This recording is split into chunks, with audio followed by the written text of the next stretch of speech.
Assalamualaikum warahmatullahi wabarakatuh. Perkenalkan kami dari kelompok 7 akan membahas tentang bioteknologi lingkungan. Bioteknologi lingkungan memiliki pengertian yaitu sebagai cabang dari bioteknologi yang mengatasi permasalahan lingkungan. Ilmu ini juga diartikan sebagai ilmu yang multidisiplin dan memanfaatkan ilmu pada bidang sains dan teknik dalam menggunakan potensi mikroorganisme bagi lingkungan. Definisi lain untuk bioteknologi lingkungan adalah pengembangan, penggunaan, dan regulasi sistem biologi untuk remediasi terhadap lingkungan yang terkontaminasi. Lingkungan yang dimaksud bisa berupa tanah, udara, air, maupun sedimen. Mikroorganisme memiliki karakteristik yang unik. pH normal untuk pertumbuhan mikroorganisme di lingkungan adalah 6-8, sedangkan suhu normalnya adalah 25-35 derajat Celcius. Akan tetapi, terdapat beberapa jenis mikroba yang dapat hidup di lingkungan ekstrim. Lingkungan ekstrim yang dimaksud bisa berupa pH tinggi, pH rendah, suhu tinggi, dan suhu rendah. Ada pula mikroorganisme yang resisten terhadap merkuri. Karakteristik unik ini merupakan suatu yang potensial untuk mendetoksifikasi pencernaan yang ada di lingkungan. Salah satu karakteristik mikroorganisme yang dimanfaatkan oleh para peneliti adalah petrofilik. Mikroorganisme petrofilik memanfaatkan hidrokarbon dalam petroleum sebagai sumber karbon untuk pertumbuhan mikroorganisme. Mikroorganisme jenis ini sering digunakan untuk mengatasi pencemaran lingkungan akibat tumpukan minyak. Keuntungan bagi lingkungan adalah bersihnya lingkungan yang sebelumnya terkontaminasi oleh minyak karena hidrokarbon dalam minyak didegradasi oleh mikroorganisme. Bioremediasi merupakan penggunaan mikroorganisme untuk mengurangi polutan di lingkungan. Saat bioremediasi terjadi, enzim-enzim yang diproduksi oleh mikroorganisme akan memodifikasi polutan beracun dengan mengubah struktur kimia polutan. Peristiwa ini disebut dengan biotransformasi. Pada banyak kasus, biotransformasi berujung pada biodegradasi. Saat polutan beracun terdegradasi, strukturnya menjadi tidak kompleks dan akhirnya menjadi metabolit yang tidak berbahaya dan tidak beracun seperti air dan karbon dioksida. Sejak tahun 1900-an, orang-orang sudah menggunakan mikroorganisme untuk mengolah air pada saluran air. Saat ini, bioremediasi telah berkembang pada perawatan limbah buangan yang berbahaya seperti senyawa-senyawa kimia yang sulit untuk degradasi, yang biasanya dihubungkan dengan kegiatan industri yang termasuk dalam polutan-polutan ini, diantaranya yaitu logam-logam berat seperti merkuri, strontium, dan kadmium. Kemudian ada petroleum hidrokarbon dan senyawa-senyawa organik terhalogenasi seperti pestisida, herbisida, CFC, dan lain-lain. Banyak aplikasi-aplikasi baru menggunakan mikroorganisme untuk mengurangi polutan yang sedang diuji cobakan. Bidang bioremediasi saat ini telah didukung oleh pengetahuan yang lebih baik mengenai bagaimana polutan dapat didegradasi oleh mikroorganisme. Identifikasi jenis-jenis mikroba yang baru dan bermanfaat, dan kemampuan untuk meningkatkan bioremediasi melalui teknologi genetik. Teknologi genetika molekuler sangat penting untuk mengidentifikasi gen-gen yang mengkode enzim yang terkait pada bioremediasi. Karakteristik dari gen-gen yang bersangkutan dapat meningkatkan pemahaman kita tentang bagaimana mikroba-mikroba memodifikasi polutan beracun menjadi tidak berbahaya. Strain atau jenis mikroba rekombinan yang diciptakan di laboratorium dapat lebih efisien dalam mengurangi polutan. Mikroorganisme rekombinan yang diciptakan dan pertama kali dipatenkan adalah bakteri pemakan minyak. Bakteri ini dapat mengoksidasi senyawa hidrokarbon yang umumnya ditemukan pada minyak bumi. Bakteri tersebut tumbuh lebih cepat jika dibandingkan bakteri-bakteri jenis lain yang alami atau bukan yang diciptakan di laboratorium. Akan tetapi penemuan tersebut belum berhasil dikomersialkan karena strain rekombinan ini hanya dapat mengurai komponen-komponen berbahaya dengan jumlah yang terbatas. Strain ini pun belum mampu untuk mendegradasi jenis komponen-komponen molekuler yang lebih berat yang cenderung bertahan di lingkungan. Jenis-jenis bioremediasi diantaranya sebagai berikut. Yang pertama ada biostimulasi. Nutrien dan oksigen dalam bentuk cair atau gas ditambahkan ke dalam air atau tanah yang tercemar untuk memperkuat pertumbuhan dan aktivitas bakteri remediasi yang telah ada di dalam air atau tanah tersebut. Kedua, ada bioaugmentasi. Mikroorganisme yang dapat membantu membersihkan kontaminan tertentu ditambahkan ke dalam air atau tanah yang tercemar. Cara ini yang paling sering digunakan dalam menghilangkan kontaminasi di tanah atau air yang tercemar. Namun, ada beberapa hambatan yang ditemui ketika cara ini digunakan. Sangat sulit untuk mengontrol kondisi situs yang tercemar agar mikroorganisme dapat berkembang dengan optimal. Para ilmuwan juga belum sepenuhnya mengerti seluruh mekanisme yang terkait dalam bioremediasi dan mikroorganisme yang dilepaskan ke lingkungan yang asing, kemudian sulit untuk beradaptasi. Yang terakhir ada bioremediasi intrinsik. Bioremediasi jenis ini terjadi secara alami di dalam air atau tanah yang tercemar.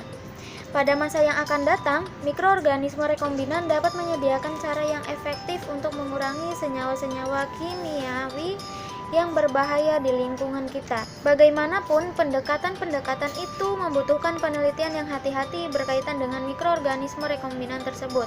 Apakah efektif dalam mengurangi polutan, dan apakah aman saat mikroorganisme itu dilepaskan ke lingkungan? Selanjutnya adalah fitoremediasi. Fitoremediasi berasal dari kata phyto, yaitu bahasa Yunani yang berarti tumbuhan atau tanaman. Dan remediation berasal dari kata Latin, yaitu memperbaiki, menyembuhkan, atau membersihkan sesuatu. Fitoremediasi adalah suatu sistem di mana tanaman tertentu bekerja sama dengan mikroorganisme dalam media tanah, koral, dan air sehingga dapat mengubah zat kontaminan yang berupa pencemar atau polutan menjadi kurang atau tidak berbahaya, bahkan menjadi bahan yang berguna secara ekonomi. Sehingga dapat dikatakan bahwa fitoremediasi adalah upaya penggunaan tanaman dan bagian-bagiannya untuk dekontaminasi limbah baik secara ex situ maupun in situ pada tanah atau daerah yang terkontaminasi limbah. Selanjutnya adalah penerapan fitoremediasi. Fitoremediasi merupakan suatu upaya untuk menanggulangi pencemaran dengan menggunakan tumbuhan tertentu. Tumbuhan yang digunakan umumnya adalah tumbuhan yang dapat mendegradasi polutan. Tumbuhan yang digunakan antara lain eceng gondok, Solanum nigrum, Anthurium merah dan kuning, Alamanda kuning dan ungu, akar wangi, bambu air, sana presiden merah dan kuning atau putih, dahlia, Dracaena merah dan hijau, Helesonia kuning dan merah, jaka, Cladiloreng, sente dan hitam, kenyeri merah dan putih, lotus kuning dan merah, padi-padian, papirus, dan spider lily. Selanjutnya adalah proses berlangsungnya fitoremediasi.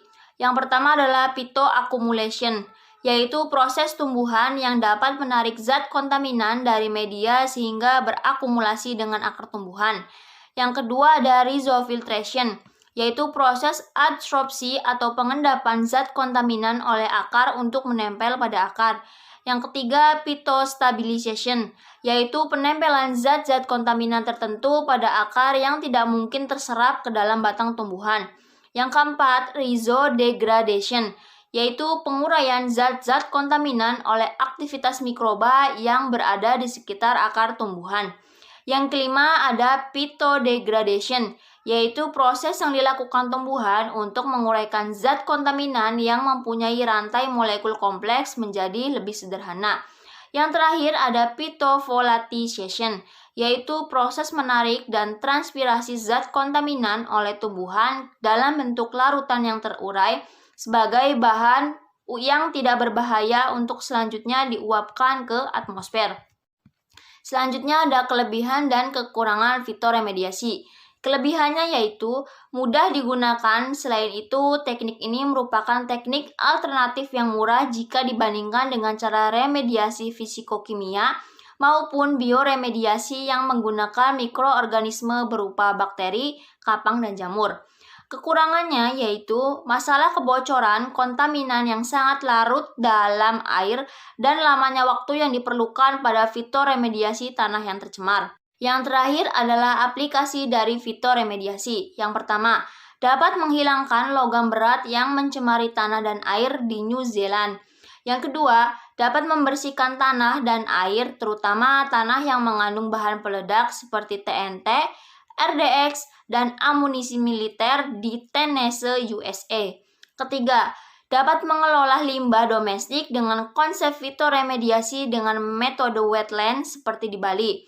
Dan yang terakhir adalah fitoremediasi fosfat dengan pemanfaatan eceng gondok atau bahasa latinnya Eichhornia crassipes. Saya Nabila Zati Hanani akan melanjutkan materi yaitu tentang biogas. Nah, biogas ini merupakan bahan bakar gas yang dihasilkan oleh aktivitas anaerobik atau fermentasi dari bahan-bahan organik termasuk diantaranya yaitu kotoran manusia, hewan, limbah domestik atau limbah rumah tangga, degradasi anaerobik bahan-bahan organik oleh bakteri-bakteri anaerobik. Biogas didefinisikan sebagai gas yang dilepaskan jika bahan-bahan organik yaitu seperti kotoran hewan, kotoran manusia, jerami, sekam, dan sayur-sayuran difermentasi atau mengalami proses metanisasi. Adapun keunggulan biogas ini yaitu mempunyai keunggulan dibandingkan dengan bahan bakar minyak yaitu BBM yang berasal dari fosil.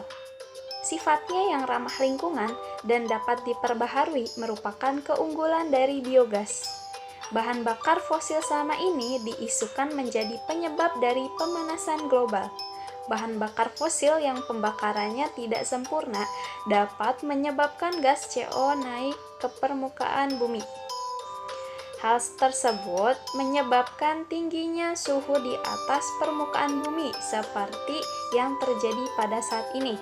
Biogas sebagai salah satu energi alternatif skala rumah tangga yang ramah lingkungan dipastikan dapat menggantikan bahan bakar fosil yang keberadaannya semakin hari semakin terbatas. Karakteristik dan komposisi biogas terdiri dari campuran metana 50 hingga 75%, CO2 25% hingga 45%, serta sejumlah kecil H2N2 dan H2S. Biogas merupakan campuran gas yang dihasilkan oleh bakteri metagonik yang terjadi pada material-material yang dapat terurai secara alami dalam kondisi anaerobik. Pada umumnya, biogas terdiri atas gas metana 50-70%, gas karbon dioksida 30-40%, hidrogen 5-10%, dan gas-gas lainnya dalam jumlah yang sedikit. Manfaat biogas. Manfaat energi biogas yaitu menghasilkan gas metan sebagai pengganti bahan bakar, khususnya minyak tanah, dan dapat dipergunakan untuk memasak.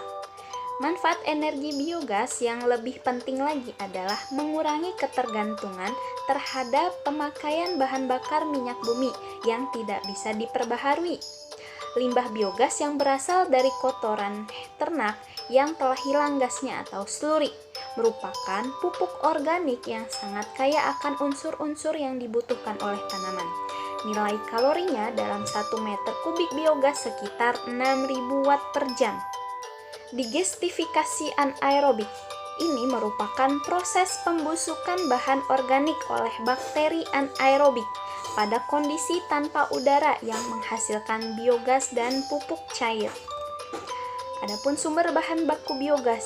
Nah, biogas ini merupakan gas yang mudah terbakar yang dihasilkan dari proses fermentasi bahan-bahan organik oleh bakteri-bakteri anaerobik, yaitu bakteri yang hidup dalam kondisi kedap udara. Yang pertama ada biogas limbah peternakan, yang kedua ada biogas limbah sayur pasar, yang ketiga ada biomasa. Nah, biomasa ini merupakan bahan organik yang dihasilkan melalui proses fotosintetik, baik berupa produk maupun buangan. Ada jenis biomasa, ada 2 jenis ya. Nah, yang pertama ada biomasa basah dan biomasa kering. Adapun tahap pembentukan biogas, yang pertama ada reaksi hidrolisa atau tahap pelarutan. Yang kedua ada reaksi asidogenik, yaitu tahap pengasaman. Yang ketiga ada reaksi metagonik, yaitu tahap pembentukan gas metana. Adapun reaktor biogas. Nah, reaktor merupakan komponen utama dalam produksi biogas. Digester merupakan tempat di mana bahan organik diurai oleh bakteri secara anaerob, yaitu tanpa udara, menjadi gas CH4 dan CO2.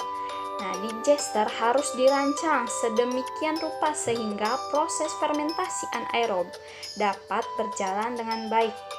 Adapun jenis-jenis digester biogas yaitu ada 4 ya. Yang pertama ada reaktor kubah tetap atau fixed dome.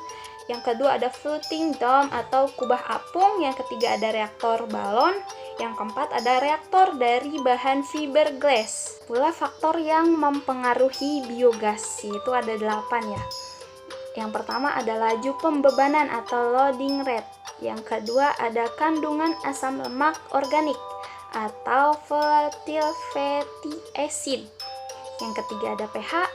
Yang keempat ada alkalinitas. Yang kelima rasio perbandingan karbon dan nitrogen. Yang keenam konsentrasi substrat atau COD. Yang ketujuh ada temperatur.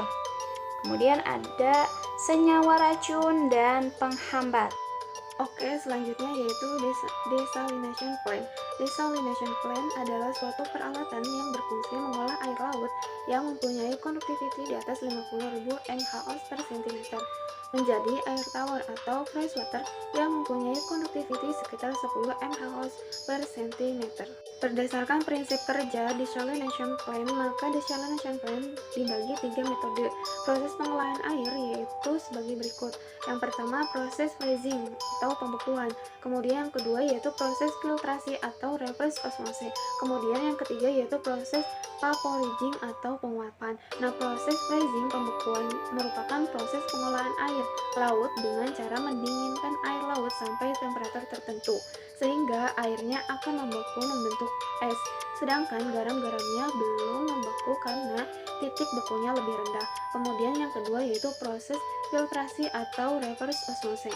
Nah, proses pengolahan air laut dengan cara melewatkan air laut ke saringan. Saringan berupa selaput permeabel di mana air bisa lolos melewati selaput permeabel, sedangkan garam-garam tidak bisa lolos disebabkan karena garam-garam mempunyai ukuran partikel yang lebih besar. Kemudian yang ketiga yaitu proses vaporizing atau penguapan. Proses pengolahan air laut dengan cara memanaskan air laut sampai temperatur tertentu sehingga sebagian air laut akan menguap. Oke, selanjutnya yaitu proses kerja desalination plant. Air menguap ketika dipanaskan sampai titik didihnya 100 derajat Celcius pada tekanan 1 atm. Kemudian air juga bisa menguap pada tekanan lebih atau kurang dari 1 atm pada saat titik didihnya tercapai. Ketika air dengan temperatur tertentu mengalir ke sebuah ruangan di mana tekanan ruangan tersebut dijaga sampai titik respon menguapnya air tersebut langsung menguap. Kemudian penguapan instan ini dikenal dengan nama penguapan cepat. Dan jika ruangan tersebut dihubungkan dengan ruangan yang lain di mana tekanan dibuat semakin rendah serta penghubung antar ruang dibuat semakin rapat sehingga tekanan ruangan-ruangan tersebut terjaga vakum, maka air tersebut akan menguap di ruangan kedua, ketiga, dan selanjutnya. Nah, uap air yang dihasilkan dari proses penguapan di atas secara teori tidak mengandung zat kimia lain, kemudian menjadi air tawar ketika dikondensasikan. Desalination tipe multi-stage flash menggunakan prinsip ini untuk merubah air laut menjadi air tawar. Oke, kemudian selanjutnya bisa dilihat gambar di atas adalah gambar proses desalination secara sederhana. Lem yang berwarna merah adalah aliran uap. Uap tersebut disuplai dari uap hasil produksi unit pembangkit atau dari auxiliary boiler. Lain yang berwarna biru tua adalah aliran air laut. Lain yang berwarna hijau adalah aliran air hasil kondensasi uap atau air kondensate. Lain yang berwarna biru muda adalah aliran air hasil produksi desalination plant atau air distillate. Lain yang berwarna kuning adalah aliran bahan kimia. Aliran yang berwarna putih adalah aliran gas-gas tidak terkondensasi yang berasal dari evaporator agar tekanan vakum di dalam evaporator dapat terjaga. Kemudian selanjutnya yaitu air laut mengalir melalui evaporator menuju brine heater. Di brine heater, air laut dipanaskan oleh uap. Setelah itu, air laut tadi masuk ke dalam evaporator di mana tekanan di dalam evaporator dibuat di bawah 1 atm. Karena itu, air laut tersebut langsung mengalami penguapan. Uap itu akan dikondensasikan menjadi butiran-butiran air oleh air laut yang melewati evaporator. Butiran-butiran air tersebut adalah hasil produksi desalination plant yang selanjutnya disimpan. Selanjutnya saya Syifana Rahma akan menjelaskan tentang DNA bank untuk spesies yang hampir punah. Pengertian DNA bank adalah tempat penyimpanan DNA spesies yang terancam punah. Biasanya digunakan untuk penelitian para ilmuwan. Selanjutnya tujuan dari DNA bank adalah untuk menjaga materi genetik berbagai spesies yang terancam punah. Bertujuan juga untuk dapat meneliti kemungkinan dihidupkannya kembali spesies yang telah punah, atau untuk membandingkan dan menganalisis berbagai DNA. Selanjutnya, jurnalis David Sud menyebutkan ada 3 cara atau metode yang dikembangkan untuk dapat menghidupkan kembali spesies yang sudah punah, yaitu diantaranya ada dengan cara kuno, yaitu pembiakan selektif yang diterapkan oleh Lutz dan Hens untuk menghidupkan lagi aurochs. Selanjutnya ada metode yang kedua, yaitu dengan cara cloning, seperti yang diterapkan pada Bucardo Kellia, yaitu metode cloning sayangnya hanya dapat diterapkan pada hewan yang baru saja punah atau terancam punah dalam waktu dekat. Yang selanjutnya ada metode ketiga, yaitu metode yang paling mutakhir, yaitu metode rekayasa genetika. Caranya dengan menyisipkan gen yang relevan dari spesies yang sudah punah ke dalam gen spesies lestari yang masih dekat kekerabatannya. Diesel merupakan salah satu bahan bakar alternatif menjanjikan, bersifat ramah lingkungan, tidak mempunyai efek terhadap kesehatan yang dapat dipakai sebagai bahan bakar kendaraan bermotor yang dapat menurunkan emisi bila dibandingkan dengan minyak diesel. Biodiesel dapat digunakan secara murni maupun dicampur dan dikhususkan untuk jenis diesel. Biodiesel dimanfaatkan untuk mengurangi konsumsi solar. Secara kimia, biodiesel termasuk dalam golongan monoalkyl ester atau metil ester dengan panjang rantai karbon antara 12 sampai 20. Hal ini yang membedakan dengan petroleum diesel atau solar yang komponen utamanya adalah hidrokarbon. Dibuat melalui suatu proses kimia yang disebut reaksi transeritifikasi atau esterifikasi, yaitu suatu reaksi senyawa ester dan alkohol dengan menggunakan katalisator. Biodiesel terbuat dari minyak nabati yang berasal dari sumber daya alam yang diperbarui. Bahan baku biodiesel. Bahan baku yang berpotensi sebagai bahan baku pembuatan biodiesel ini antara lain kelapa sawit, kedelai bunga matahari, jarak pagar, tebu, alpukat, dan beberapa jenis tumbuhan lainnya. Selain minyak nabati, bahan baku juga bisa dari lemak hewan, lemak bekas, atau lemak daur ulang. Semua bahan baku ini mengandung trigliserida, asam lemak bebas atau ALB, dan pencemaran. Minyak nabati merupakan suatu bahan baku yang sangat potensial sebagai sumber biodiesel karena keberadaannya dapat diperbarui. Minyak nabati yang digunakan harus dengan kadar asam lemak bebas atau ALB yang rendah kurang dari 1%. Bila lebih, maka perlu treatment karena akan berakibat pada rendahnya kinerja efisien. Kelapa sawit menghasilkan minyak nabati paling tinggi yaitu 5.950 liter per tahun, sedangkan kelapa 2.689 liter per tahun, dan biji jalak 1.892 liter per tahun. Bahan baku penunjangnya yaitu alkohol. Alkohol yang digunakan sebagai pereaksi untuk minyak nabati adalah metanol. tetapi dapat juga etanol, isopropanol, atau butil. Perlu diperhatikan kandungan air dalam alkohol tersebut yang tinggi akan menghasilkan biodiesel dengan kualitas rendah karena kandungan sabun, ALB, dan trigliserida tinggi. Kemudian keunggulan biodiesel, menurut Syahrul Bustaman pada tahun 2009, biodiesel memiliki beberapa keunggulan sebagai bahan baku alternatif. Karena angka centang tinggi kurang dari 500, makin tinggi bilangan centang maka cepat pembakaran dan makin baik efisiensi atau termodinamisnya. Yang kedua, titik kilatnya tinggi, yakni suhu terendah yang dapat menyebabkan uap biodiesel menyala, sehingga biodiesel lebih aman dari bahaya kebakaran pada saat disimpan maupun distribusikan daripada solar. Yang ketiga, tidak mengandung sulfur dan benzena yang mempunyai sifat karsinogen serta dapat diuraikan secara alami. Yang keempat, menambah pelumasan mesin yang lebih baik daripada solar sehingga memperpanjang umur pemakaian mesin.